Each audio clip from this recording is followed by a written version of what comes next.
Seguimos com notícias de Brasília para você. A reforma tributária está avançando no Senado e quem traz todas as informações a respeito dessas movimentações é a Janaína Camilo. Há poucas semanas até o fim dos trabalhos no Congresso, o governo acredita que há chances de aprovar a reforma tributária ainda neste ano.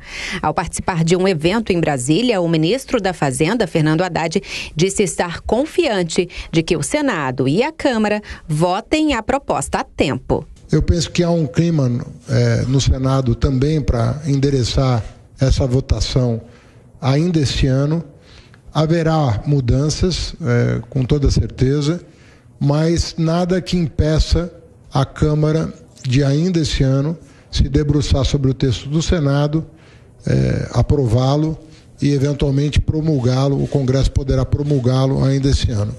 Eu estou confiante de que, apesar dos prazos apertados, é bastante possível que isso aconteça. No Senado, um grupo de trabalho formado por 15 senadores, criado para apresentar propostas ao texto, entregou seu parecer. Entre as sugestões estão a redução de 50 para 30 anos de tempo de transição tributária, transformação do Conselho Federativo, criado pela PEC, para gerir a distribuição do novo imposto em um comitê gestor, sem gerência política, teto máximo de alíquota de imposto para evitar um aumento da carga tributária, Fundo de Desenvolvimento Regional robusto para garantir a redução de desigualdades regionais e econômicas, aprovação de lei complementar com regras de tributação para o chamado imposto seletivo sobre produtos e serviços prejudiciais à saúde e ao meio ambiente.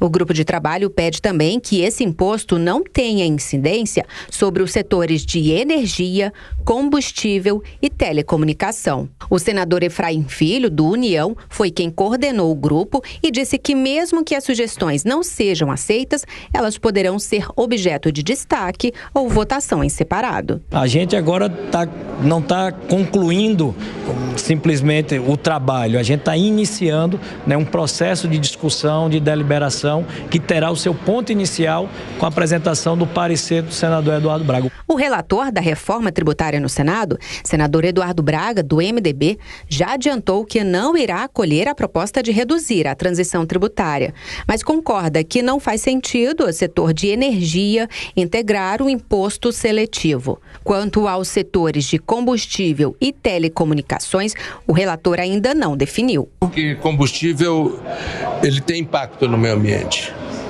Energia, 92% da matriz energética brasileira é limpa. Então eu não posso penalizar 100% da matriz energética brasileira por causa de 8% da matriz. Mais cedo, em reunião de líderes, o presidente do Senado, Rodrigo Pacheco, disse que a reforma tributária é prioridade, dentre todas as outras propostas analisadas pela Casa. Já o relator, senador Eduardo Braga, disse que vai entregar ao governo uma primeira versão do seu parecer em breve e apresentar o seu relatório na terça ou quarta-feira da semana que vem. Após a reunião, o senador Oriovisto Guimarães, do Podemos, disse que o cronograma para a análise da reforma será seguido. E depois nós teremos de 2 a 3 semanas de conversas, de discussões, até que seja votado na CCJ e depois votado no plenário do Senado. A PEC da reforma tributária já foi aprovada pela Câmara, mas deve voltar para a análise dos deputados em razão das alterações que estão sendo feitas ao texto pelos senadores. Cláudio Dantas, começo com você que tem trânsito livre aí em Brasília, no Congresso Nacional, deve estar acompanhando de perto aí essas expectativas para a aprovação da reforma no Senado. Prazo apertado, ainda há muitas divergências, mas boa parte dos parlamentares acredita que em novembro, pelo menos o Senado conclua o que lhe é obrigação, que é aprovar essa proposta. Será?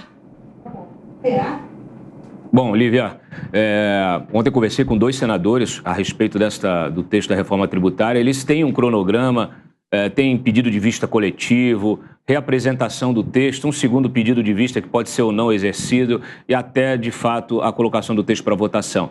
A expectativa é, sim, que seja votado no início de novembro, ou até o final de novembro, pelo menos. Mas há a intenção, realmente, dos senadores de aprovarem esse texto este ano, pelo menos aí até a segunda quinzena de novembro. É um texto que naturalmente ele é muito mais maduro do que aquele que foi aprovado na Câmara. A gente viu aí, né, a redução do status do Conselho Federativo, né, que era uma coisa absolutamente estranha ao nosso regime federativo, porque concentrava poder para redistribuição dos impostos, e isso violava totalmente a Constituição, né? Então, esse rebaixamento de conselho para comitê vira uma coisa muito mais consultiva e respeitando a participação. Há também uma nova equação de pesos, né, de cada estado, com população, com o PIB, e tudo isso respeitando para dar mais equilíbrio e, naturalmente, se buscar o desenvolvimento de áreas menos desenvolvidas do país. Essa história também, né, essa necessidade de retirar a energia daquela alíquota de produtos seletivos, ali, alíquota seletiva para produtos que fazem mal ao ambiente, de fato não fazia o menor sentido, porque você acaba restringindo o desenvolvimento do país. A energia está na base, né? E a nossa, como bem disse o Eduardo Braga, a nossa energia é de matriz limpa, a maior parte dela, e a gente não pode restringir a oferta e nem aumentar o custo dessa energia para o consumidor e para a indústria, porque senão você dá um tiro no pé mesmo do desenvolvimento do país. Então, olha, as notícias que vêm do Senado são boas, né? De fato, um texto muito mais coerente, muito mais maduro, e tudo indica que ele será aprovado. Ainda temos debate, o que é importante, que era uma coisa que eu sempre falei em relação à Câmara. O grande problema era a votação aí de folgadilho, sem um debate necessário. Agora não, teve audiência pública, teve reunião de comitê, de grupo de trabalho, discussão em comissão. Então, agora sim, agora respeitando a tramitação legislativa, respeitando a sociedade, respeitando todos os setores. A gente não pode esquecer, serviços hoje, de fato, têm um impacto enorme no nosso PIB. Você não pode penalizar um setor que carrega o país nas costas, considerando, inclusive, as novas matrizes mesmo tecnológicas que fazem com que mude a relação, né, de trabalho. Claro que a questão de emprego é uma preocupação presente aí na cabeça de vários desses senadores, né? Então, assim, de fato, você tem aí uma evolução enorme nesse texto que havia sido aprovado na Câmara, e é uma boa notícia o seu avanço aí no Senado e a possível aprovação já em novembro. Amanda, o Senado tem um grupo muito menor de políticos, né? São 81 contra 513, geralmente ex-governadores de estado, tida como a casa revisora, mais madura, discussões um pouco mais maduras do que na Câmara. O projeto de reforma tributária vai sair do Senado melhor do que entrou? Espero que sim, Colombo. Vai ter mais tempo para discussão. Eu acho que foi importante aquele pontapé inicial que o Lira deu. Eu estava nessa semana em Brasília.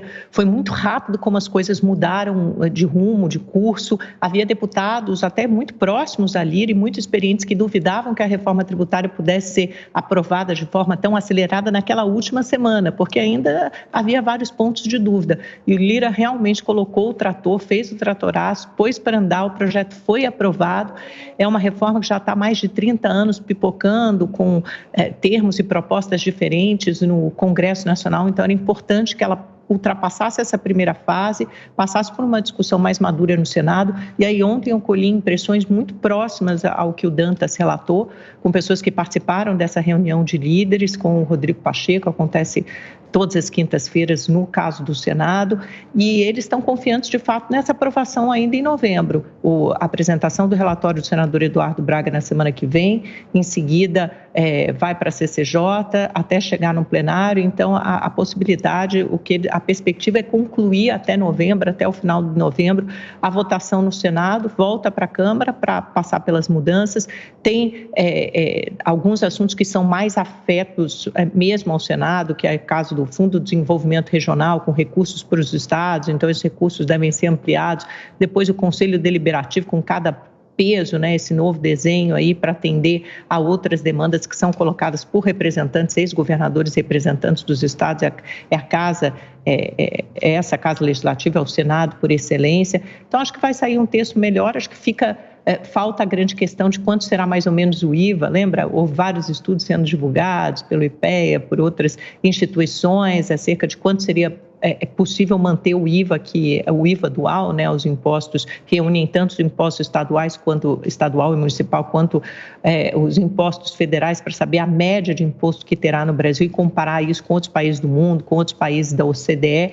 Isso está intimamente atrelado aos setores que ficarão de fora necessariamente, que terão uma carga menor, ou os impostos que terão o chamado sin tax, né, um imposto mais alto como os combustíveis, que é uma das possibilidades aventadas. Então, tem toda essa discussão ainda para ser feita, acho que publicamente, para que a sociedade possa ter conhecimento exatamente do que está sendo elaborado, e a gente vai ter um primeiro momento aí, a partir da semana que vem, com a apresentação do relatório de Eduardo Braga.